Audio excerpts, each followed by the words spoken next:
요격률 100%. 단 한 발의 미사일도 놓치지 않았고 쏟아지는 수백 발의 미사일 폭풍 속에서 단 한 번의 오차도 허용하지 않았죠. 그것은 미사일의 종주국이라는 미국과 러시아조차 단 한 번도 밟아보지 못했던, 감히 상상조차 할 수 없었던 신의 영역이었습니다. 이 완벽한 숫자는 단순한 기술의 증명이 아니었습니다. 그것은 생존을 위해 모든 변수를 계산하고 가장 잔혹하고 효율적인 방식으로 승리하는 새로운 전쟁의 철학 그 자체였습니다. 그 압도적인 철학을 전 세계에 증명해 보인 나라. 그 나라는 바로 대한민국입니다. 그 놀라운 현장 속으로 들어가 보시죠. 미국에서 날아온 충격적인 이야기. 바로 시작합니다. 그리고 지금 어디에서 시청하고 계신지 댓글로 남겨주세요. 여러분의 이야기도 듣고 싶습니다. 그 전에 잠깐 1초 만에 누를 수 있는 좋아요 버튼을 꾹 눌러주시면 영상 제작에 큰 힘이 됩니다. 그럼 바로 사연 시작하겠습니다. 안녕하세요. 제 이름은 그랜트 마셜이라고 합니다. 얼마 전까지 저는 레이시온사의 패트리엇 시스템 총괄수석 엔지니어였고, 그 이전에는 미 국방부 펜타곤의 미사일 방어국에서 선임 분석관으로 일했었어요. 말하자면 저는 이 세계의 지상전과 공중전의 판도를 결정하는 미국의 압도적인 방공 시스템의 살아있는 역사 그 자체였습니다. 패트리엇은 단순한 무기가 아니었어요. 그것은 제 인생이자 자부심이었고, 이 각박한 세상 속에서 미국의 패권을 지키는 가장 확고한 창과 방패라고 믿어 의심치 않았습니다. 20년이 넘는 세월 동안 저는 이 시스템의 모든 볼트와 나사, 모든 회로와 소프트웨어 코드까지 손수 다듬어 왔습니다.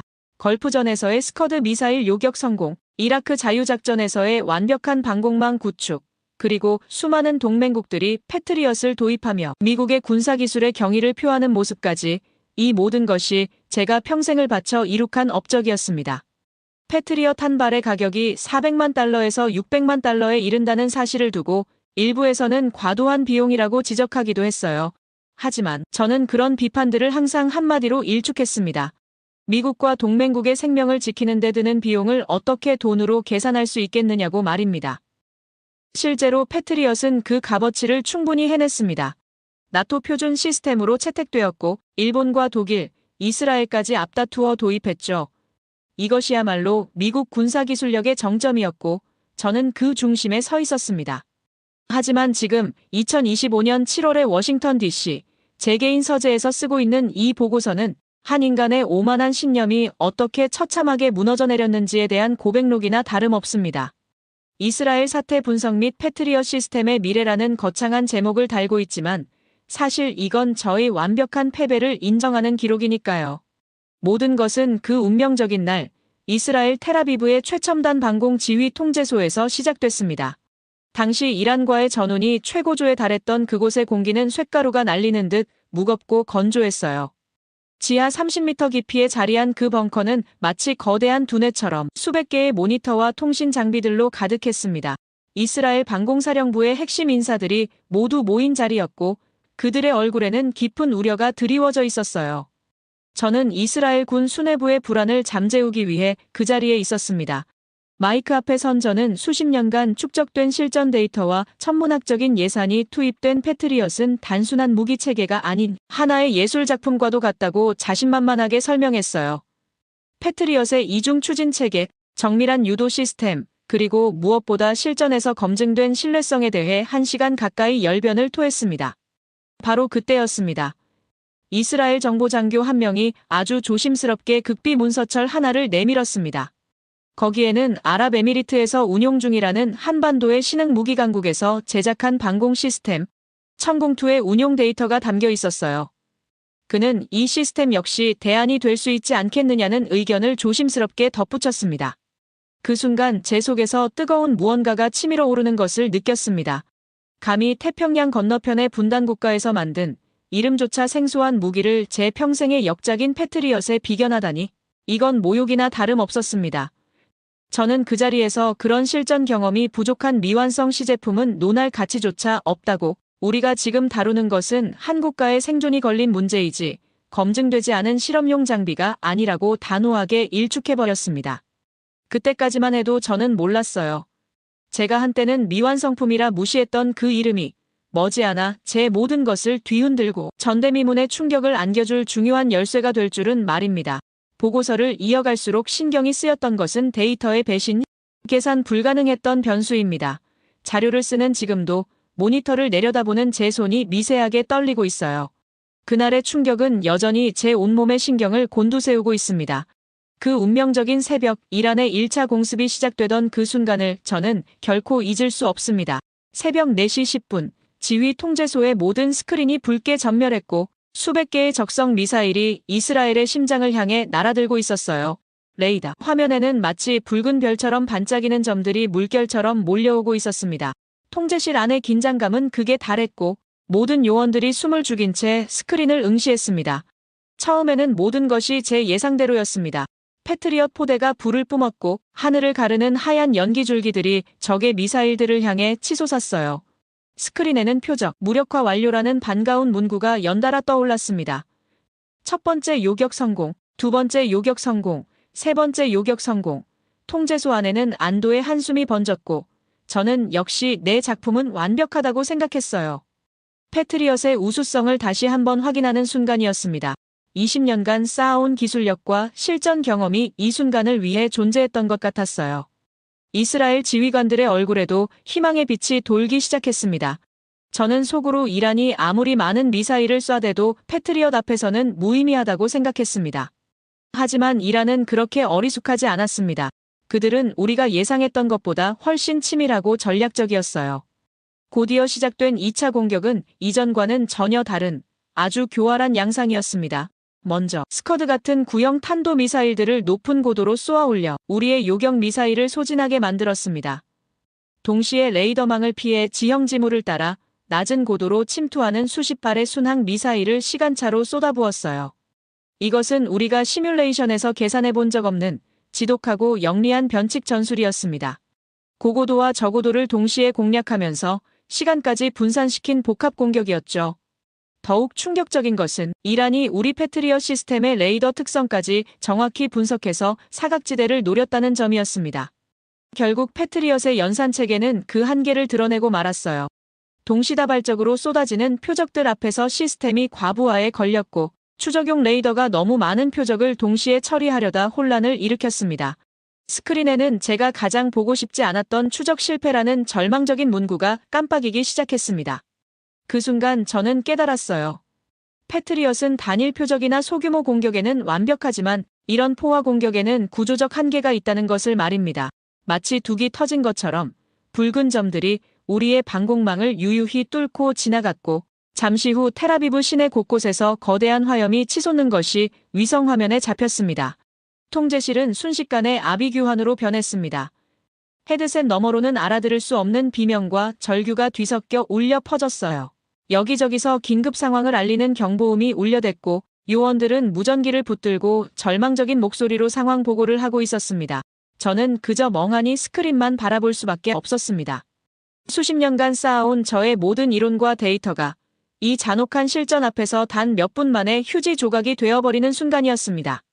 제 자부심의 근간이었던 패트리엇의 신화가 바로 제 눈앞에서 처참하게 무너져 내리고 있었습니다. 그 경악스러운 순간을 어떻게 말로 다 표현할 수 있을까요? 그 참혹한 실패는 단순한 시스템의 오류가 아니었어요. 그것은 미국이 수십 년간 지배해온 방공망의 철학이 현대전의 복합적 위협 앞에서 완전히 파산했음을 의미하는 충격적인 사건이었습니다. 절망이 지휘 통제소의 공기를 질식시킬 듯 짓누르던 그때 이스라엘 총리의 플랜 B가 가동되었습니다.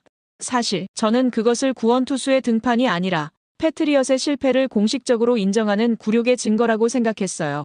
미국이 자랑하는 최첨단 방공 시스템이 무너진 마당엔 이제 와서 다른 나라의 무기에 의존한다는 것 자체가 견딜 수 없는 모욕이었습니다.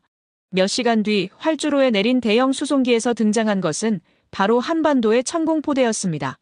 저는 그 무기의 개발사를 이미 꿰뚫고 있었어요.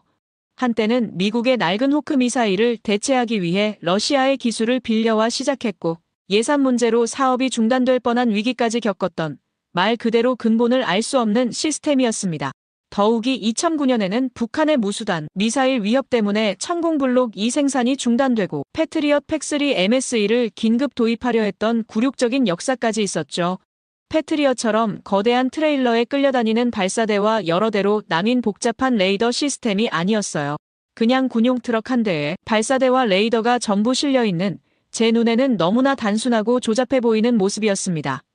패트리엇은 한 개 포대를 구성하려면 발사 차량, 레이더 차량, 지휘, 통제 차량, 전력 공급 차량, 통신 중계 차량까지 최소 8대의 차량이 필요한 복잡한 시스템이에요. 반면 천궁은 고작 4종류의 차량만으로 포대 전체가 구성되어 있었습니다. 그 모습은 평시에서 즉각적인 전시 전환 체제로 돌입해야 하는 현대 전장의 요구를 전혀 이해하지 못한 설계처럼 보였어요. 저런 장비가 어떻게 동시다발적으로 쏟아지는 미사일의 정밀 타격 역량을 감당할 수 있단 말입니까? 저는 속으로 혀를 차며 이스라엘의 절박한 선택을 비웃었습니다. 하지만 그 속의 진실을 알게 된 지금, 그건 저의 가장 큰 착각이었습니다. 천궁의 단순함은 조잡함이 아니라 효율성의 극치였던 거죠. 패트리엇이 복잡한 만큼 고장 위험이 높고 전개 시간이 오래 걸리는 반면 천궁은 도착 즉시 작전이 가능한 완전 자주식 시스템이었습니다. 더욱이 미사일 자체가 공장에서부터 발사관에 담긴 상태로 출고되어 재장전도 발사관을 통째로 교환하는 방식이었어요. 이는 전장에서의 생존성과 지속성을 극대화한 혁신적인 개념이었습니다. 새로운 보고서를 쓰는 지금도 제 손에서는 식은땀이 흐릅니다. 물리법칙을 거스르는 움직임. 이보다 더 정확한 표현을 저는 찾을 수가 없었어요. 이란의 2차 공습은 1차보다 훨씬 더 거세고 교활했습니다. 더 많은 수의 미사일이 더 복잡한 궤도를 그리며 이스라엘의 심장부로 날아들고 있었어요. 패트리엇 포대는 이미 절반 이상이 재장전에 들어가 무력화된 상태였고 이제 남은 희망은 제가 굴욕의 증거라 불렀던 한국의 천궁뿐이었습니다. 모두가 숨을 죽이고 스크린을 지켜보는 가운데 마침내 천궁포대에서 발사 명령이 떨어졌습니다. 그런데 정말 경악스러운 광경이 펼쳐졌어요. 패트리엇처럼 거대한 화염과 굉음을 내뿜으며 발사되는 것이 아니었습니다. 아주 조용히 아무런 불꽃도 없이 미사일 발사관에서 미사일이 수직으로 솟구쳐 오르더군요. 바로 콜드런치 기술이었습니다. 고압가스를 이용해 미사일을 먼저 공중으로 쏘아 올린 다음 공중에서 로켓을 점화시키는 방식이었어요. 발사 순간에 화염이 없어 적에게 발사 위치를 노출시키지 않는 생존성에 극도로 치중한 설계였습니다. 잠시 후 공중에서 점화한 미사일들은 마치 살아있는 생물처럼 각기 다른 방향으로 흩어지며 스크린 위에 붉은 점들을 하나씩 지워나가기 시작했습니다. 수직 발사 방식 덕분에 적기의 방향에 전혀 구애받지 않고 신속하게 발사할 수 있었던 거죠. 패트리엇은 표적 방향으로 발사대를 돌려야 하지만 천궁은 그럴 필요가 없었습니다. 더 충격적인 것은 그 다음이었습니다. 패트리엇이 속수무책으로 놓쳤던 불규칙한 회피, 기동을 하는 이란의 신형 미사일을 향해 천궁 미사일 하나가 날아가고 있었어요. 격추가 불가능해 보이는 각도였지만 미사일은 표적에 닿기 직전 종말 단계에서 믿을 수 없는 움직임을 보여주었습니다. 미사일 측면에서 작은 불꽃이 터져 나오더니 마치 직각으로 꺾이는 것처럼 궤도를 수정해 그대로 표적의 심장에 명중해버렸습니다. 바로 측면 추진기를 이용한 50 중력 가속도의 극한 기동이었습니다.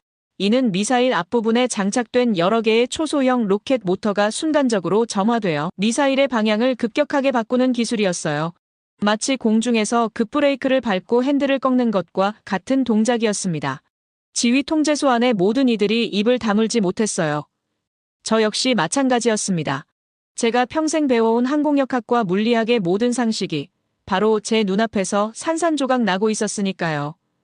패트리엇의 미사일은 한 번 발사되면 직선적인 궤도 수정만 가능했지만 천궁의 미사일은 종말 단계에서까지 극한의 기동이 가능했습니다. 더욱 놀라운 것은 천궁의 다기능 레이더였어요. 패트리엇은 수색용 레이더와 추적용 레이더가 따로 있어 복잡한 반면 천궁은 하나의 레이더로 수색과 추적 그리고 미사일 유도까지 모든 것을 동시에 처리했습니다. 게다가 360도 전방향 탐지가 가능해 어느 방향에서 오는 위협이든 즉시 대응할 수 있었어요. 그건 단순한 요격이 아니었습니다. 한 나라의 군사적 자립을 향한 처절한 의지가 만들어낸 물리법칙을 거스르는 예술이었습니다. 미국과 러시아, 유럽의 기술을 뛰어넘어 독자적인 경지에 오른 한반도 무기기술의 진수였어요. 그 순간 저는 깨달았습니다. 이들이 만든 것은 단순한 무기가 아니라 생존을 위한 간절함이 빚어낸 기적이었다는 것을 말입니다. 그 경이로운 광경 앞에서 저는 한낱 분석가가 아닌 신의 영역을 목격한 경외심에 사로잡힌 인간일 뿐이었습니다. 전투가 끝난 후 저는 텅 빈 지휘 통제소에 홀로 남아 넋이 나간 사람처럼 천궁의 교전 데이터를 몇 시간이고 돌려보았습니다. 보면 볼수록 저의 독선적 편견이 얼마나 어리석었는지 깨닫게 되었어요. 천궁은 단순히 성능 좋은 미사일이 아니었습니다. 그것은 완전히 다른 철학의 산물이었습니다. 데이터를 분석하면 할수록 한국이라는 나라가 알면 알수록 괴물 같은 존재라는 생각이 들었어요. 불과 70년 전까지만 해도 전쟁의 폐허 속에서 절대 빈곤에 시달렸던 나라가 어떻게 이런 경지의 군사기술을 보유하게 된 건지 이해할 수 없었습니다. 더욱 놀라운 것은 천궁의 개발 과정이었어요. 미국이나 러시아처럼 수십 년간 축적된 기술적 토대가 있었던 것도 아니고 유럽처럼 다국가 간 기술 협력으로 만든 것도 아니었습니다. 한국은 문자 그대로 맨 땅에서 시작해 이 경지에 도달했던 겁니다. 러시아의 S-400 기술을 도입한 것은 시작에 불과했고 그것을 완전히 뛰어넘는 독자적인 기술로 발전시켰어요. 저는 이 모든 의문을 해결하기 위해 직접 한국 기술진을 만나보기로 결심했습니다. 이스라엘 국방부의 도움으로 한국방위사업청과 접촉할 수 있었고 며칠 후 텔아비브의 한 호텔 라운지에서 한국기술팀의 책임자였던 김도훈 팀장과 만날 수 있었어요. 그는 한화시스템에서 천궁의 다기능 레이더 개발을 총괄했던 인물이었습니다. 처음 그를 마주했을 때 저는 솔직히 의외였어요. 거대한 군사 프로젝트를 이끈 인물치고는 너무나 소탈하고 겸손한 모습이었습니다. 하지만 그의 눈빛에서는 예사롭지 않은 깊이와 절실함을 읽을 수 있었어요. 더 이상 이전의 교만한 태도는 남아있지 않았습니다. 저는 그저 답을 구하는 학생처럼 어떻게 이런 비상식적인 기술을 만들 수 있었는지 물었습니다. 제 질문에 김도훈 팀장은 잠시 저를 바라보다가 뜻밖의 이야기를 꺼냈습니다. 그것은 미사일 요격 이야기가 아니었어요. 아랍에미리트에 천궁을 처음 수출할 때 겪었던 어려움에 대한 이야기였습니다. 섭씨 60도가 넘는 사막의 열기 속에서 레이더에 열을 식히는 냉각 시스템이 계속 문제를 일으켰다는 것이에요. 그는 당시를 회상하며 자신들의 첫 번째 적은 미사일이 아니라 사막의 태양이었다고 담담하게 말했습니다.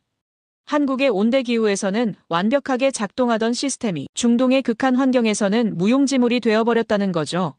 보통의 방산업체라면 추가 비용을 요구하거나 계약을 포기했을 상황이었지만 그들에게 불가능이란 선택지는 없었다고 했습니다. 결국 완전히 새로운 방식의 공랭식 냉각 장치를 개발해 문제를 해결했다는 그의 말에서 저는 거대한 충격을 받았습니다. 우리 같은 거대 방산업체라면 천문학적인 추가 비용과 개발 기간을 요구했을 문제였어요. 하지만 그들은 달랐습니다. 그들에게 기술 개발이란 이윤을 남기는 사업이 아니었던 겁니다. 김도훈 팀장의 다음 말은 더욱 충격적이었습니다. 그는 한반도의 지정학적 특수성에 대해 설명하기 시작했어요. 전략적 억제력 확보는 국가 존립의 핵심 요소라고 했습니다. 특히 비대칭 전력 강화를 통해 전장 주도권을 확보하는 것이 한국의 기본 전략이라고 설명했어요. 바로 머리 위에 북한의 핵미사일 위협이 실존적이며 직접적인 군사 도전으로 다가오고 있기에 군사적 자립은 그들의 장기적 안보 전략의 근간이었습니다. 그는 계속해서 한국의 방위산업 철학에 대해 이야기했어요. 단순한 무기 개발이 아니라 국가적 실존을 위한 절체절명의 과제라는 것이었습니다. 분단 국가로서의 특수한 안보 환경 속에서 어느 순간이라도 전쟁이 발발할 수 있는 극한 상황에 대비해야 한다는 거죠. 그래서 한국의 무기는 단순히 좋은 성능을 갖추는 것을 넘어선 극한 상황에서도 절대 실패하지 않는 완벽한 신뢰성을 가져야 한다고 했습니다. 더욱 놀라운 것은 한국이 무기 개발에 접근하는 방식이었어요. 그들은 기존의 기술을 모방하는데 그치지 않고 반드시 그것을 뛰어넘는 독창적인 해결책을 찾아낸다고 했습니다. 천궁의 측추력기 기술도 그런 철학의 산물이었어요. 러시아의 S-400에는 없었던 종말 단계 기동 능력을 독자적으로 개발해 추가한 것이었습니다. 그리고 그는 마지막으로 제 심장을 관통하는 한마디를 덧붙였습니다. 우리에겐 불가능이란 선택지는 없습니다. 실패는 곧 국가의 소멸을 의미하니까요. 그 순간 저는 깨달았습니다. 제가 평생을 바쳐 만든 패트리엇이 왜 패배했는지를요. 우리는 이윤을 위해 무기를 만들었지만 저들은 국가적 실존을 위해 무기를 만들고 있었습니다. 그 근본적인 철학의 차이가, 그 절박함의 깊이가 바로 저와 패트리엇이 넘을 수 없었던 거대한 벽이었던 겁니다. 한국은 정말 알면 알수록 괴물 같은 나라였어요. 불가능을 가능으로 만드는 저력이 도대체 어디서 나오는 건지 저는 그때까지도 완전히 이해할 수 없었습니다. 그들의 기술 앞에서 저의 지식은 무너졌고 그들의 철학 앞에서 저의 독서는 산산조각이 났습니다. 워싱턴으로 돌아온 저는 깊은 회한에 젖어 지난 20년을 되돌아보게 되었어요. 제가 쌓아온 모든 것이 얼마나 허상이었는지, 미국의 군사 패권이 얼마나 취약한 기반 위에 서 있었는지 깨닫게 되었습니다. 이제 이 지구상에서 방공 시스템의 세계 표준이 미국에서 대한민국으로 넘어갈 것이라는 사실을 인정하지 않을 수 없었어요. 그것은 단순한 기술의 변화가 아니었습니다. 군사력의 판도 자체가 바뀌고 있다는 신호였어요. 한반도라는 작은 땅에서 시작된 기술혁명이 전 세계 방위산업의 지형을 완전히 뒤바꿔 놓고 있었습니다. 그런데 정말 놀라운 것은 이것이 갑작스러운 변화가 아니었다는 점이었어요. 제가 돌아와서 차근차근 조사해보니 이미 오래전부터 한국 무기들이 전 세계로 뻗어나가고 있었습니다. 참 많이도 한국 무기를 쓰고 있더군요. 저는 그제서야 그 실상을 파악하게 되었습니다. 유럽부터 살펴보면 정말 경악스러웠어요. 폴란드는 한국의 K2 전차와 K9 자주포를 대규모로 도입했고 노르웨이와 핀란드, 에스토니아까지 앞다투어 한국제 무기를 선택했습니다. 심지어 군사 강국으로 자부하던 독일마저 한국 기술에 관심을 보이고 있었어요. 나토의 핵심 회원국들이 한국 무기로 무장하고 있다니 이건 정말 상상도 못했던 일이었습니다. 중동 지역은 더욱 충격적이었어요. 아랍에미리트는 이미 수년 전부터 천공을 운용하고 있었고 사우디아라비아는 10개 포대를 추가로 도입하기로 계약을 체결했습니다.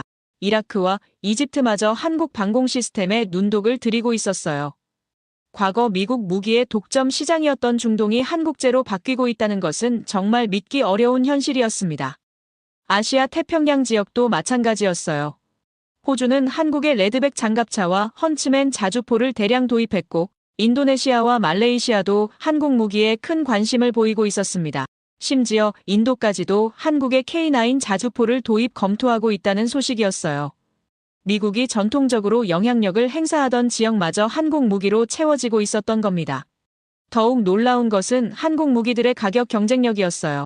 천공은 패트리엇의 4분의 1 가격에 동등하거나 더 나은 성능을 제공했고 K9 자주포는 독일의 펜저 하우비츠보다 저렴하면서도 우수한 성능을 자랑했습니다. 무엇보다 납기 속도가 압도적이었어요. 유럽 업체들이 2년에서 3년 걸리는 납기를 한국은 몇 개월 만에 해결해버렸습니다. 저는 이제야 깨달았어요. 이스라엘에서 목격한 천공의 압도적 성능은 빙산의 일각에 불과했다는 것을 말입니다. 한국은 이미 오래전부터 차근차근 전 세계 방위산업 시장을 점령해 나가고 있었던 겁니다. 그것도 미국이 전혀 눈치채지 못하는 사이에 말이에요. 가장 충격적인 것은 기술력의 차이였습니다. 한국의 무기들은 단순히 기존 무기를 모방한 것이 아니라 완전히 새로운 개념의 혁신적 기술들로 무장하고 있었어요. 천공의 콜드런치와 측추력기 기술, K2 전차의 능동방어 시스템, K9 자주포의 자동화된 포탄 장전 시스템까지 모든 것이 기존의 상식을 뛰어넘는 수준이었습니다. 더욱 놀라운 것은 이런 기술들이 실전에서 완벽하게 검증되고 있다는 점이었어요. 우크라이나 전쟁에서 한국제 포탄들이 뛰어난 성능을 보여줬고 중동 지역에서 천공이 실제 미사일을 요격하며 그 우수성을 입증했습니다. 이제는 전 세계가 한국 무기의 신뢰성을 의심하지 않게 되었어요. 한국이 이룩한 것은 단순한 기술적 성취가 아니었습니다. 그것은 불가능을 가능으로 만드는 정신력의 승리였어요. 분단국가라는 절박한 현실 속에서 태어난 생존 의지가 전 세계 방위산업의 판도를 바꿔놓은 겁니다. 그들에게는 정말로 불가능이란 선택지가 없었던 것 같아요. 저는 이제 솔직히 인정합니다. 미국의 시대는 저물어가고 있다는 것을요. 적어도 방위산업 분야에서는 한국이 새로운 세계 표준이 되고 있습니다. 이것은 단순한 패권 교체가 아니라 완전히 새로운 패러다임의 시작이에요. 한국은 기존의 서구 중심적 사고를 완전히 뛰어넘어 독자적인 길을 개척하고 있었습니다. 저는 씁쓸한 미소를 지으며 창밖을 바라보았습니다. 지금 이 순간에도 세계는 불안정한 흐름 속에서 다음 전쟁을 준비하고 있어요. 하지만 저는 이제 압니다. 진정한 평화는 그저 강력한 무기만으로 지켜지는 것이 아니라는 것을요. 스스로를 지키겠다는 확고한 의지, 한국의 불굴의 정신이 깃들어야만 비로소 흔들리지 않는 평화를 이룰 수 있습니다. 우리 모두가 원하는 평범한 삶을 살아갈 수 있는 세상, 어쩌면 그 평범함이 이 세상에서 가장 이루기 힘든 것일지도 모릅니다. 전쟁이 없는 하루, 아이들이 웃으며 등교할 수 있는 아침, 사랑하는 사람과 평온한 저녁을 맞이할 수 있는 그런 일상이 당연하지 않게 되어버린 이 시대를 살며 저는 더 깊이 느낍니다. 그 평범함이야말로 우리가 가장 간절히 지켜야 할 가치라는 것을요. 저는 이제 진심으로 바랍니다. 제 조국 미국을 포함한 이 세상 모든 나라가 총성이 멈추고 미움이 사라지고 차별과 고통 대신 존중과 연대가 자리를 잡아 하루빨리 그 평범함을 누릴 수 있게 되기를요. 그것이야말로 우리 모두가 가야 할 가장 소중하고 가장 의미 있으며 가장 행복한 길이라고 저는 믿습니다. 누구나 숨기지 않고 웃을 수 있고 두려움 없이 꿈을 꿀 수 있는 그날이 지금보다 더 빨리 찾아오기를 간절히 바랍니다. 제 이야기를 끝까지 들어주셔서 감사합니다. 모두 안녕히 계세요. 오늘의 사연 어떻게 들으셨나요? 한때 세계 최강의 기술력을 자부했던 한 미국인 전문가의 고백은 단순히 어느 나라의 무기가 더 뛰어난지에 대한 이야기만은 아닌 것 같습니다.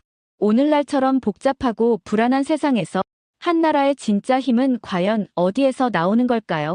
어쩌면 가장 강력한 무기는 최첨단 기술이 아니라 반드시 살아남아 평범한 내일을 맞이해야 한다는 그 간절한 마음 그 자체일지도 모르겠습니다. 여러분의 생각을 아래 댓글에 남겨주세요. 충격적인 일이 벌어지고 있습니다. 세계적인 명문대 재학생이 해외여행 중 마주한 잔혹한 진실. 내가 알던 세계 질서는 완전한 거짓이었다.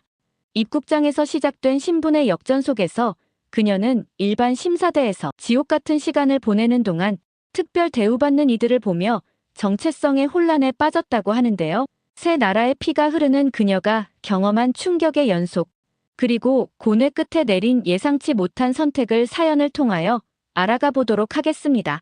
그 전에 잠깐 1초 만에 누를 수 있는 좋아요 버튼을 꾹 눌러주시면 영상 제작에 큰 힘이 됩니다.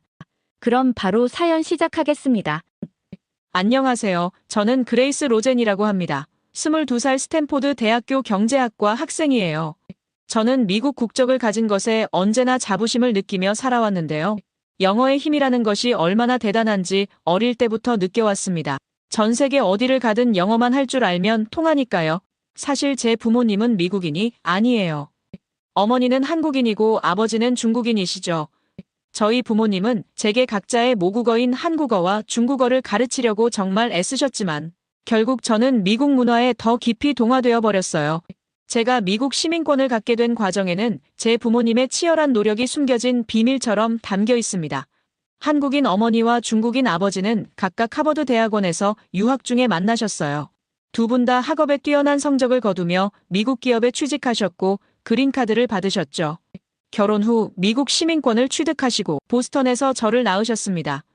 제가 태어나면서 자동으로 미국 시민권을 갖게 된 거예요. 정말 운이 좋았죠.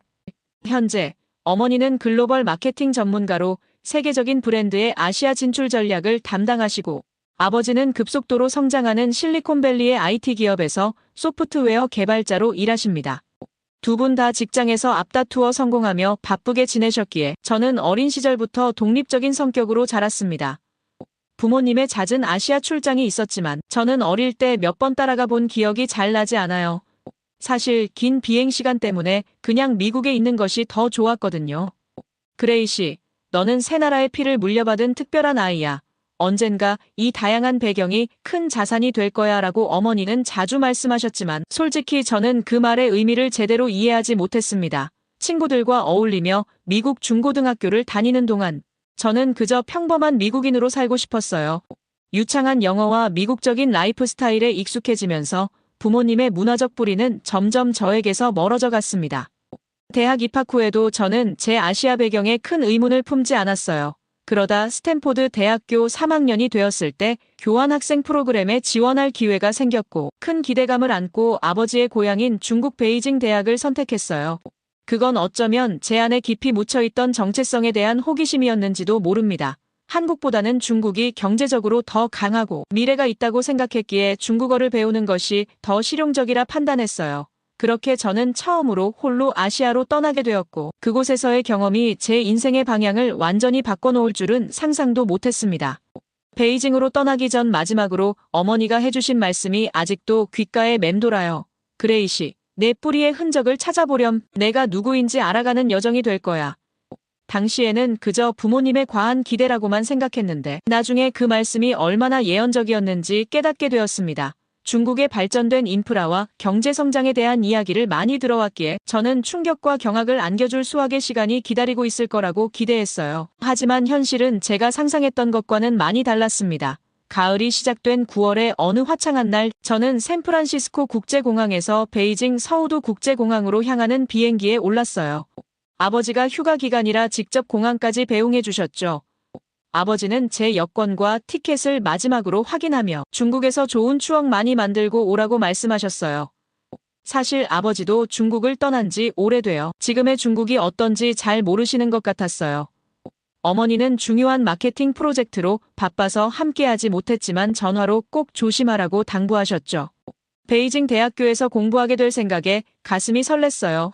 중국의 최고 대학에서 경제학을 배우면서 아버지의 뿌리를 찾아볼 수 있다는 기대감에 들떠 있었거든요.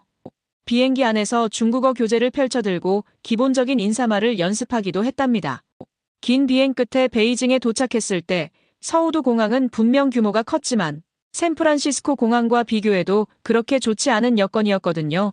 사람들이 북적이는 모습과 시끄러운 목소리들이 제 귀에 들어왔습니다. 미국의 자유분방한 표현과는 달리 중국 사람들은 표정이 없어서 무서운 분위기가 느껴졌어요. 다행히 아버지의 동생인 장 삼촌이 공항에 마중 나와 계셨기에 안심할 수 있었죠. 삼촌은 제가 많이 컸다며 정말 미국 아가씨가 됐다고 웃으며 반겨주셨고 베이징 시내로 향하는 차 안에서 창밖을 바라보며 저는 충격을 받기 시작했어요. 고층 빌딩들과 넓은 도로, 수많은 사람들이 어우러진 도시 풍경은 분명 인상적이었지만 동시에 너무나 혼란스럽게 느껴졌어요.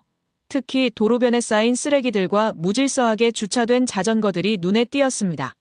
베이징 대학 근처의 유학생 기숙사에 도착했을 때 삼촌이 짐을 옮기고 행정 절차를 도와주셔서 정말 다행이었어요.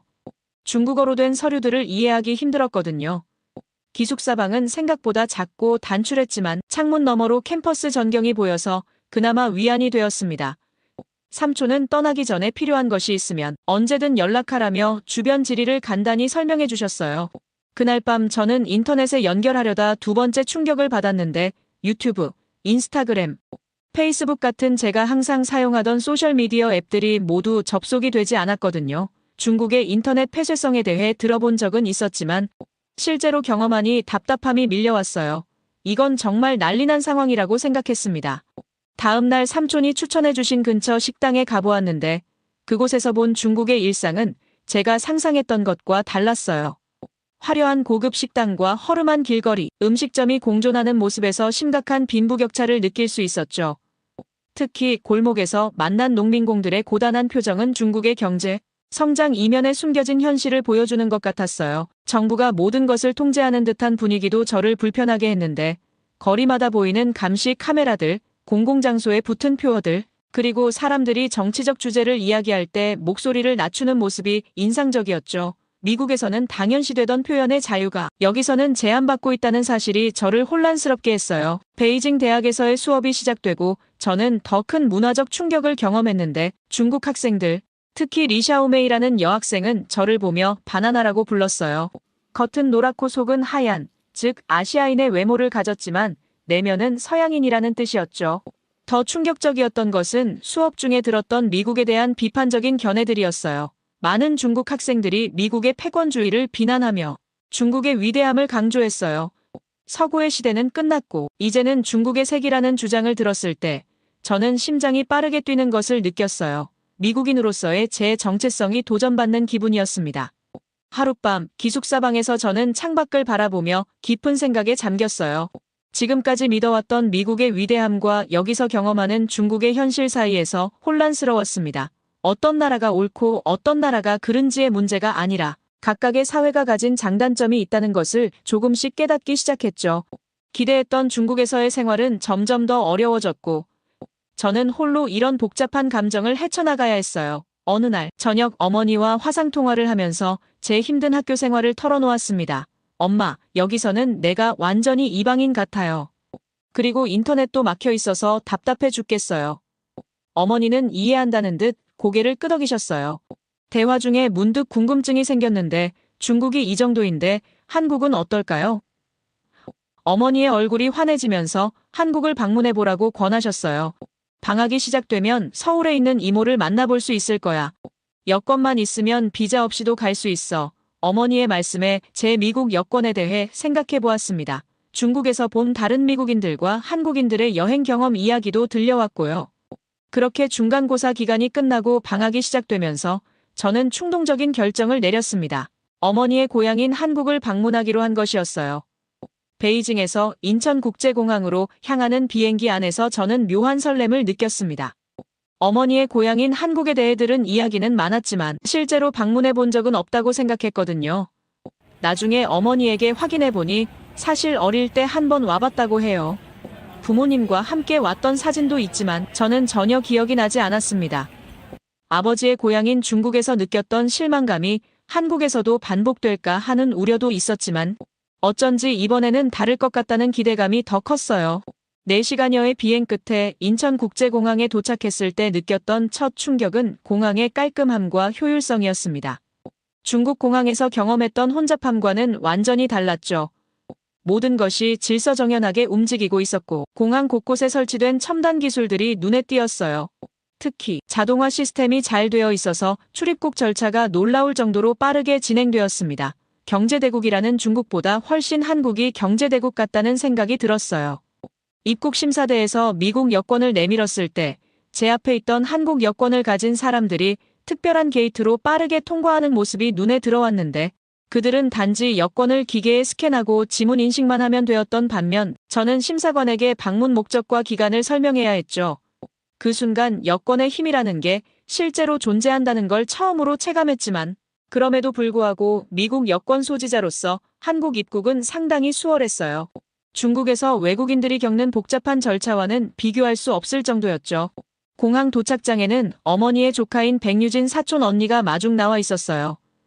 유진 언니는 저보다 3살 많았는데 어릴 때 유진 언니가 미국에 왔을 때 함께 놀았던 기억이 있습니다. 자주는 아니었지만 페이스북이나 인스타그램을 통해 간간히 안부를 묻곤 했었죠. 유진 언니는 저를 보자마자 반가운 미소로 달려와 포옹해 주었어요. 유진 언니는 제가 많이 컸다며 정말 미국 아가씨가 됐다고 웃으며 반겨주었고 제가 중국에서 많이 지쳐있다고 말하자 걱정 말라며 앞으로 한국의 진짜 모습을 보여주겠다고 했습니다. 공항에서 나와 지하철을 타고 서울 시내로 향하는 동안 차창 밖으로 보이는 한국의 모습에 경악을 금치 못했어요. 깨끗한 거린 세련된 건물들, 그리고 그 속에 자연스럽게 어우러진 첨단 기술의 흔적들이 도시 곳곳에 반짝이고 있었거든요. 특히 젊은이들이 스마트폰으로 대중교통을 이용하고 결제하는 모습은 너무나 자연스러웠어요. 정보통신 기술이 일상생활에 완벽하게 통합된 모습이 인상적이었죠. 유진 언니네 집은 강남에 위치해 있었어요. 유진 언니는 제가 자기 집에서 머물러도 된다고 했지만 어머니가 이미 호텔을 예약해 놓으셨기에 호텔에 체크인하기로 했죠. 그래도 유진 언니는 제가 호텔에 짐만 풀고 바로 나와서 함께 저녁을 먹자고 제안했어요. 호텔 프런트에서 체크인하는 동안 직원들의 세심한 서비스와 전문적인 태도에 또 한 번 놀랐는데 모든 것이 효율적이면서도 따뜻함이 느껴졌거든요. 특히 직원들의 유창한 영어 실력은 중국에서 경험했던 언어 장벽이 여기서는 전혀 문제가 되지 않을 거라는 안도감을 주었습니다. 짐을 풀고 유진 언니를 만나 저녁을 먹으러 나갔어요. 유진 언니는 저를 전통 한식당으로 데려가 정성스럽게 한국 음식을 소개해 주었어요. 불고기, 비빔밥, 그리고 다양한 반찬들의 조화로운 맛에 감탄했답니다. 유진 언니가 한국 음식이 맛있는지 물었을 때 저는 정말 맛있다며 미국의 한식당에서 먹던 것과는 차원이 다르다고 진심으로 대답했어요. 저녁 식사 후 우리는 한강공원으로 향했는데 강을 따라 펼쳐진 찬란한 야경에 넋을 잃었습니다. 한강을 따라 펼쳐진 불빛들이 마치 별들처럼 빛나고 있었습니다. 중국 베이징에서 봤던 야경도 웅장했지만 서울의 야경은 그보다 더 세련되고 조화로운 느낌이었어요. 이런 아름다움 속에 담긴 진실이 있을 텐데 그건 무엇일까 하는 생각이 들었습니다. 유진 언니에게 한국이 정말 아름다운 나라인 것 같다고 말했더니 유진 언니는 한국이 짧은 시간에 엄청난 변화를 겪었다고 했어요. 부모님 세대만 해도 정말 가난했는데 전쟁 후 폐허에서 이렇게 발전한 나라가 또 있을까 하는 자부심이 느껴졌죠. 다음 날 아침 유진 언니와 함께 서울 탐험을 시작했어요. 먼저 들른 카페에서 아침을 메뉴판에 한국어와 영어가 함께 표기되어 있어 주문하기 쉬웠습니다. 바리스타는 제가 영어로 말했을 때 자연스럽게 영어로 응대해 주었고 심지어 제가 혼혈이라는 걸 눈치채고는 호기심 어린 질문도 해주었어요. 그날 하루 동안 저는 유진 언니와 함께 청년들로 가득한 홍대 거리, 전통과 현대가 공존하는 인사동, 그리고 세계적인 쇼핑 명소인 명동을 둘러보았고 서울의 활기찬 에너지와 다양성에 압도되었습니다. 특히 최근 전 세계적으로 인기를 끌고 있는 한류 문화의 힘을 직접 체감할 수 있었어요. 곳곳에서 K-팝 음악이 흘러나오고 한국 드라마의 촬영지를 찾아다니는 외국인 관광객들을 많이 볼 수 있었거든요. 그날 밤 유진 언니가 놀라운 제안을 했어요. 이번 주말에 홍콩에 가자고 했죠. 유진 언니의 친구들과 함께 여행 계획이 있는데 저도 함께 가면 동아시아의 또 다른 모습을 경험해볼 좋은 기회가 될 거라고 했어요. 갑작스러운 제안이었지만 왠지 설레는 마음이 들었어요. 이왕 아시아에 온 거 더 많은 곳을 경험해보고 싶다는 생각이 들어 저는 망설임 없이 동의했습니다. 인천국제공항에서 홍콩국제공항으로 향하는 비행기를 타기 위해 유진 언니와 함께 공항에 도착했어요. 출국장으로 들어가면서 저는 미국 여권을, 유진 언니는 한국 여권을 각각 제시했어요. 처음으로 눈에 띄는 차이점을 발견했어요. 저는 일반 출국 심사대로 향했지만 유진 언니는 한국인 전용 자동 출입국 심사대로 향했거든요. 저는 심사관 앞에 서서 여권 검사를 받는 동안 유진 언니는 몇 초 만에 자동 게이트를 통과하고 저를 기다리고 있었어요. 3시간 반 정도의 비행 후 홍콩에 도착했을 때 더 놀라운 장면이 펼쳐졌어요. 입국 심사대는 여러 줄로 나뉘어 있었는데 한쪽에는 홍콩 시민 및 특별 통과국 표시가 있었습니다. 유진 언니가 그 줄로 향하자 저는 의아했죠. 알고 보니 한국인들은 홍콩에서 특별 입국 심사 혜택을 받는 몇 안 되는 국가 중 하나였어요.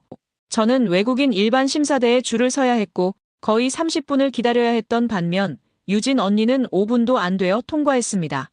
유진 언니, 한국 여권이 이렇게 특별 대우를 받는 거야? 심사를 마치고 유진 언니를 만났을 때 놀라움을 감추지 못했어요. 유진 언니는 웃으며 고개를 끄덕였어요. 그레이스, 이건 시작일 뿐이야. 한국 여권이 얼마나 강력한지 이제 알게 될 거야. 공항에서 나와 택시를 타고 호텔로 향하는 동안 저는 쉽게 믿기지 않았어요. 늘 미국 여권이 세계에서 가장 강력하다고 생각해왔거든요. 어릴 때부터 미국 시민권자라는 사실이 얼마나 큰 특권인지 배워왔으니까요. 하지만 유진 언니의 말에 의하면 한국 여권은 최근 몇 년간 세계에서 가장 강력한 여권 중 하나로 부상했대요. 사실 최근 여권 파워 지수에서 한국 여권이 미국 여권보다 더 높은 순위에 있어 유진 언니가 설명했어요. 무비자로 방문할 수 있는 국가 수만 따지면 한국이 미국보다 더 많아. 유럽, 아시아, 남미 대부분 나라에 비자 없이 갈 수 있어서 여행하기 정말 편리해. 정말?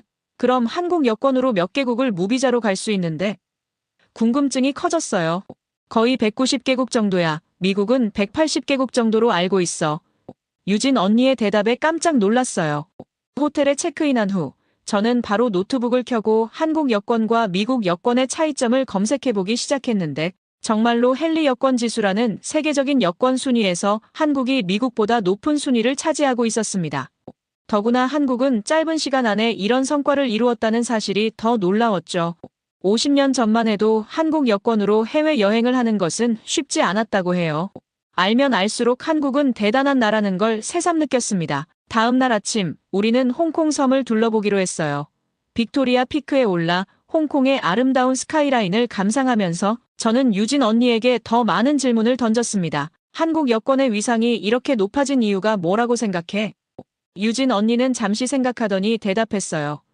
무역과 문화의 힘이라고 생각해.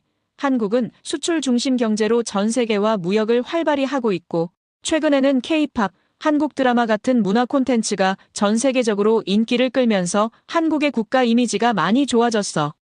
또 한국인들의 해외여행 지출도 엄청나서 많은 나라들이 한국 관광객을 유치하기 위해 비자 제한을 풀고 있지. 유진 언니의 설명을 들으며 문득 궁금해졌습니다. 그럼 한국 여권이 중국이나 일본 여권보다도 더 강력한 거야? 중국 여권보다는 훨씬 강력해.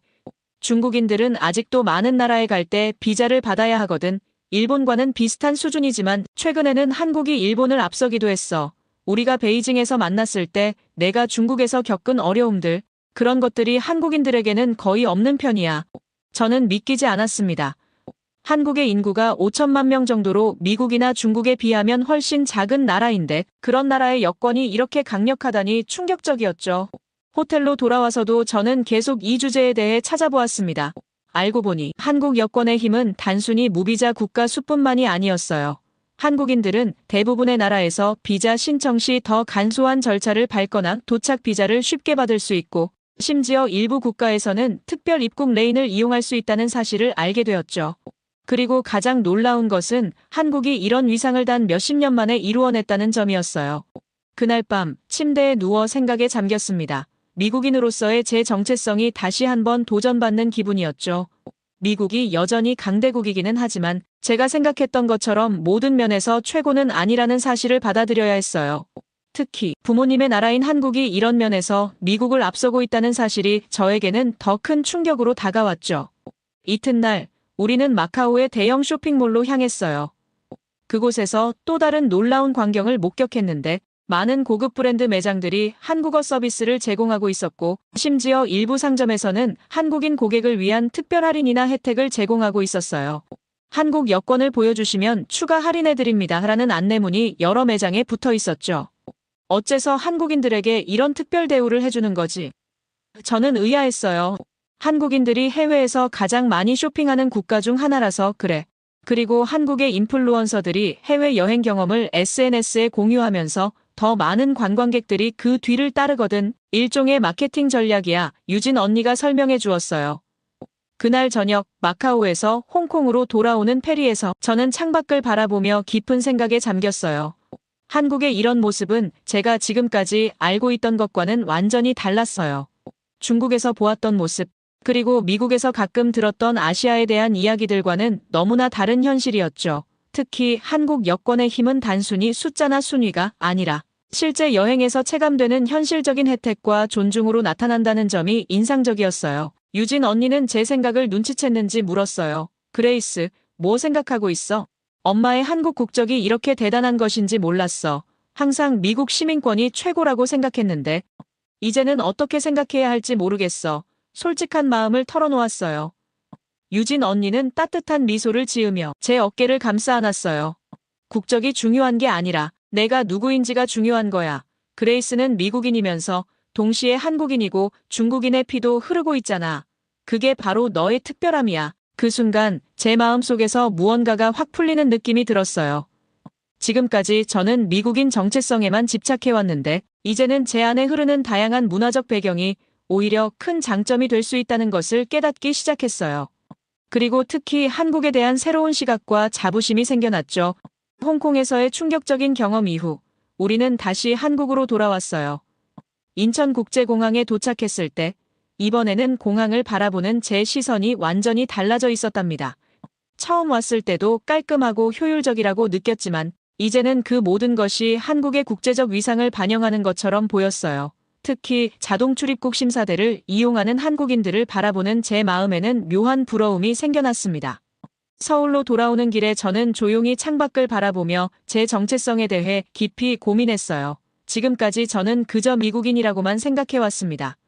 물론 부모님이 각각 한국과 중국 출신이라는 건 알고 있었지만 그건 단지 제 배경일 뿐이었죠. 하지만 이번 여행을 통해 발견한 것들은 제가 알고 있던 세계관을 완전히 뒤흔들어 놓았어요. 특히 한국의 뛰어난 위상과 한국 여권의 힘은 제게 새로운 가능성을 보여주었죠. 유진 언니의 집에 도착해 저녁 식사를 함께하면서 저는 이런 고민들을 언니에게 솔직히 털어놓았습니다. 미국과 한국, 그리고 중국 사이에서 저는 과연 어디에 속하는 건지, 이제 와서 한국인이나 중국인으로서의 정체성을 찾는 것이 가능한 건지 물었죠. 유진 언니는 제 고민을 진지하게 들어주었어요. 유진 언니는 다문화 정체성이 오히려 강점이 될 수 있다고 말해주었습니다. 2개 이상의 문화를 이해하고 그 사이를 자유롭게 오갈 수 있는 능력은 글로벌 시대에 매우 귀중한 자산이라는 거였죠. 또한 유진 언니는 만약 제가 한국 문화와 더 깊은 연결을 원한다면 어머니를 통해 한국 국적을 취득할 가능성도 있다고 말해주었어요. 한국은 최근 재외동포나 혈통 관계가 있는 사람들에게 국적 취득의 문을 넓히고 있다고 했거든요. 그날 밤 호텔방으로 돌아와 어머니와 화상통화를 했는데 홍콩에서의 경험과 한국 여권의 위력에 대해 이야기하자 어머니는 환하게 웃으셨어요. 어머니는 제가 이런 것들을 직접 경험하고 깨닫기를 바라셨대요. 그래서 일부러 말씀하지 않으셨다고 합니다. 어머니는 제가 한국에 관심을 갖게 된 것이 매우 기쁘다며 언제든 제가 한국과의 연결을 더 강화하고 싶다면 도와주시겠다고 약속하셨어요. 통화를 마친 후 저는 창가에 서서 서울의 밤 풍경을 바라보았습니다. 반짝이는 도시의 불빛들이 마치 제 앞에 펼쳐진 무한한 가능성처럼 느껴졌어요. 이전에는 미국이 세계의 중심이라고 믿었는데 이제는 세계가 훨씬 더 복잡하고 다양하며 여러 중심이 존재한다는 것을 알게 되었죠. 미국, 중국, 한국, 그 어디도 절대적으로 최고라고 말할 수 없으며 각자의 장단점과 독특한 매력이 있다는 사실을 깨달았어요. 다음 날 아침 유진 언니는 저를 대학 탐방을 시켜줬습니다. 유진 언니가 서울의 유명 대학들을 소개해 주었는데 그 중에서도 국제학생들을 위한 프로그램들이 특히 인상적이었어요. 세계 각국에서 온 학생들이 한국어를 배우며 한국 문화를 경험하는 모습을 보니 저도 언젠가 여기서 공부해보고 싶다는 생각이 들었어요. 특히 국제관계학이나 동아시아 경제에 관한 과정은 제 경제학 전공과도 잘 맞을 것 같았죠. 캠퍼스를 거닐며 문득 제 미래에 대한 새로운 가능성이 열리는 느낌이 들었습니다. 지금까지는 항상 미국 중심의 진로만 생각해왔어요. 월스트리트 금융가에서 일하거나 실리콘밸리의 테크 기업에 취직하는 것이 성공의 기준이라고 여겼죠. 하지만 이제는 다른 선택지도 있다는 걸 알게 되었습니다. 어쩌면 한국과 미국 혹은 아시아와 서구를 연결하는 역할을 할 수도 있겠다는 생각이 들었죠. 저녁에는 유진 언니의 친구들과 함께 식사를 했어요. 모두 제 또래였는데 영어를 유창하게 구사하면서도 확고한 한국인으로서의 정체성을 가지고 있다는 점이 인상적이었습니다. 그들은 세계 여러 나라를 여행하고 일하면서도 한국인으로서의 뿌리를 잃지 않았더라고요. 이런 모습에서 저는 다문화적 배경을 가진 사람이 어떻게 조화롭게 살아갈 수 있는지에 대한 힌트를 얻었습니다. 식사 자리에서 한 친구가 제게 물었어요. 그레이스는 미국, 중국, 한국 중에서 어느 나라에 가장 애착이 있어? 순간 말문이 막혔어요. 며칠 전까지만 해도 당연히 미국이라고 대답했을 텐데 이제는 그렇게 단순하게 말할 수 없었죠. 잠시 생각한 끝에 저는 그 모든 문화가 제 일부라고 대답했습니다. 겉으로는 미국 문화에 더 익숙하지만 내면에는 한국과 중국의 유산도 분명히 흐르고 있다고요. 저의 답변에 유진 언니의 친구들은 깊이 공감해 주었어요. 그들 중에도 해외에서 오래 살았거나 다문화 가정에서 자란 친구들이 있었거든요. 서로의 경험을 나누면서 우리는 정체성이란 고정된 것이 아니라 끊임없이 변화하고 성장하는 것임을 깨달았고 중요한 것은 자신의 다양한 배경을 부정하는 것이 아니라 그것을 포용하고 그 안에서 자신만의 독특한 정체성을 만들어가는 것이었죠. 그날 밤 호텔로 돌아오는 길에 저는 이전과는 다른 감정을 느꼈어요. 혼란과 방황 대신 마음속에 묘한 평화와 확신이 자리 잡기 시작했어요. 제가 누구인지 그리고 앞으로 어떤 사람이 되고 싶은지에 대한 감각이 조금씩 선명해지는 느낌이었죠. 아직 모든 답을 찾은 것은 아니지만 적어도 질문을 던지는 방법은 알게 된 것 같았습니다. 호텔방에 돌아와 노트북을 열고 저는 한국 국적 취득에 관한 정보를 찾아보기 시작했어요. 또한 스탠포드에서 한국으로 교환 학생을 오는 방법과 졸업 후 한국에서 일할 수 있는 가능성에 대해서도 알아보았죠. 이건 단순한 호기심이 아니었어요. 제 미래를 진지하게 고민하는 첫걸음이었죠. 한국에서의 시간이 마무리되어 가면서 저는 중국과 한국에서의 경험을 비교해보는 시간을 가졌어요. 두 나라 모두 아시아 국가이지만 제가 느낀 차이점은 정말 컸기 때문입니다. 베이징에서 보낸 날들과 서울에서 보낸 날들은 마치 다른 세계에 있었던 것 같은 느낌이었는데 가장 먼저 눈에 띄는 차이점은 도시의 분위기와 기술 환경이었어요. 베이징은 웅장하고 압도적인 규모로 제게 압박감을 주었습니다. 천안문 광장부터 만리장성까지 모든 건물과 거리가 거대한 스케일로 설계되어 개인이 그 안에서 작게 느껴지도록 만들었죠. 넓은 도로와 높은 건물들은 국가의 위엄을 상징하는 듯 했지만 동시에 답답함과 무거움도 함께 전달했어요. 반면 서울은 더 인간적인 스케일의 도시였어요. 인사동과 롯데대워 같은 현대적인 고층 빌딩들 사이로 아기자기한 골목길과 작은 상점들이 조화롭게 어우러져 있었고, 한강을 중심으로 펼쳐진 공원들은 도시의 숨통을 불어넣고 있었죠. 베이징의 스모그가 자욱한 하늘과 달리 서울의 맑은 하늘은 그 자체로 큰 차이였습니다. 베이징에서는 마스크 없이 외출하기 어려운 날들이 많았는데, 서울에서는 상쾌한 공기를 마시며 도시를 걸을 수 있었죠. 특히 계절의 변화가 도시 풍경에 그대로 반영되는 모습이 매력적이었는데, 도시 곳곳에 심어진 나무들과 꽃들이 계절마다 다른 얼굴을 보여주며 도시의 생기를 불어넣고 있었어요. 기술 환경에서는 더욱 극명한 차이를 경험했습니다. 중국에서는 기술이 통제의 도구로 느껴졌는데, 그 이유는 인터넷 검열로 인해 구글, 페이스북, 인스타그램 같은 전 세계적으로 사용되는 플랫폼 대신 바이두, 위챗, 웨이보 같은 중국 자체의 플랫폼만 사용해야 했죠. 물론 이런 앱들도 기능적으로는 뛰어났지만 항상 누군가 내 디지털 활동을 감시하고 있다는 불편한 느낌을 지울 수 없었어요. 게다가 외국인으로서 이런 앱들을 처음 사용하는 것은 큰 적응이 필요했습니다. 반면 한국의 디지털 환경은 놀라울 정도로 발전되어 있으면서도 접근성이 좋았어요. 세계에서 가장 빠른 인터넷 속도를 자랑하는 한국은 기술이 일상 속에 자연스럽게 녹아든 모습이었습니다. 지하철에서 스마트폰으로 영화를 끊김없이 스트리밍하는 사람들, 카페에서 태블릿으로 작업하는 학생들, 식당에서 QR코드로 주문하는 시스템까지 모든 것이 효율적이고 직관적이었어요. 특히 인상 깊었던 것은 첨단 기술이 젊은이들만의 전유물이 아니라 노년층까지 포용하고 있다는 점이었습니다. 지하철에서 스마트폰을 능숙하게 다루는 할머니들을 보면서 한국 사회가 얼마나 빠르게 디지털 시대에 적응했는지 느낄 수 있었어요. 일상적인 상호작용과 문화적 개방성에서도 두 나라는 매우 다른 모습을 보여주었습니다. 중국에서는 외국인으로서 항상 이방인이라는 느낌이 강했어요. 중국인들은 기본적으로 친절했지만 커뮤니케이션 장벽이 높았고 외국인을 대할 때 일종의 거리감이 느껴졌습니다. 거리에서 사람들이 저를 계속 쳐다보는 경험은 처음에는 신기했지만 시간이 지날수록 부담스러웠어요. 식당에서도 영어 메뉴를 찾기 어려웠고 종종 외국인 가격이라며 더 비싼 금액을 요구하는 경우도 있었습니다. 가장 당혹스러웠던 것은 제가 중국계 혼혈임에도 불구하고 중국인들에게 진짜 중국인으로 인정받지 못한다는 점이었어요. 바나나라는 표현으로 외모는 동양인이지만 정신은 서양인이라는 식의 구분이 항상 존재했고, 이는 제 정체성에 대한 혼란을 더욱 키웠고, 중국어를 배우려는 제 노력도 종종 미국 악센트라며 웃음거리가 되기도 했습니다. 반면 한국에서의 일상적 경험은 훨씬 포용적이었어요. 한국인들은 제가 혼혈이라는 사실에 호기심을 보이면서도 배척하지 않고 오히려 그것을 흥미로운 특징으로 받아들였습니다.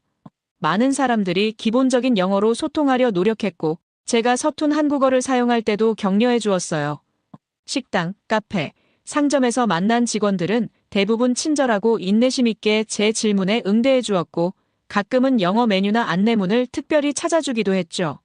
문화적 개방성에서도 한국은 중국과 달랐는데, 중국은 자국 문화에 대한 자부심이 강하고 외부 문화에 대해서는 다소 방어적인 태도를 취했어요. 서구 문화의 영향은 인정하면서도 그것을 서구 제국주의의 일부로 보는 시각이 강했죠. 중국 젊은이들이 미국 영화나 음악을 즐기면서도 그것을 공개적으로 너무 열광하는 것은 자제하는 모습이 인상적이었습니다. 서울의 밤이 깊어가면서 저는 아직 여정이 끝나지 않았다는 것을 느꼈습니다. 오히려 이제 막 새로운 여정이 시작되는 것 같았죠. 중국과 한국 두 나라에서의 경험은 제 세계관을 완전히 바꿔놓았어요. 더 이상 서구 중심적인 시각으로 세상을 바라보지 않게 되었고, 아시아의 다양한 문화와 역사에 대한 깊은 호기심이 생겼습니다. 인천공항으로 돌아가는 길 창밖으로 지나가는 서울의 풍경을 바라보며 이런 생각이 들었어요. 제가 찾아온 것은 단순히 어머니의 고향이 아니라 제 자신의 일부였다는 것을요. 제 이야기를 끝까지 들어주셔서 감사합니다. 모두 안녕히 계세요. 오늘의 사연 어떻게 들으셨나요? 하나의 여행이 인생을 바꾸는 순간이 있습니다. 미국에서 태어나 자라며 깨닫지 못했던 자신의 뿌리를 찾아가는 여정. 우리가 당연히 믿어온 세계관이 깨지는 순간의 혼란스러움과 그 속에서 발견하는 새로운 가능성. 이 사연은 단순한 여행 이야기가 아닌 자신의 정체성을 찾아가는 모든 이들에게 울림을 주는 이야기가 아닐까요? 새 나라의 문화가 흐르는 그녀의 선택이 앞으로 어떻게 펼쳐질지 여러분의 생각을 아래 댓글에 남겨주세요. 그리고 감동적인 사연을 주변 사람들과 공유하고 함께 이야기 나눠보세요. 마지막으로 1초밖에 걸리지 않는 구독과 좋아요, 알림 설정은 영상 제작에 큰 힘이 됩니다. 지금까지 감동을 담아 여러분께 진심을 전하는 감동담기였습니다. 오늘 하루도 행복한 하루 보내세요.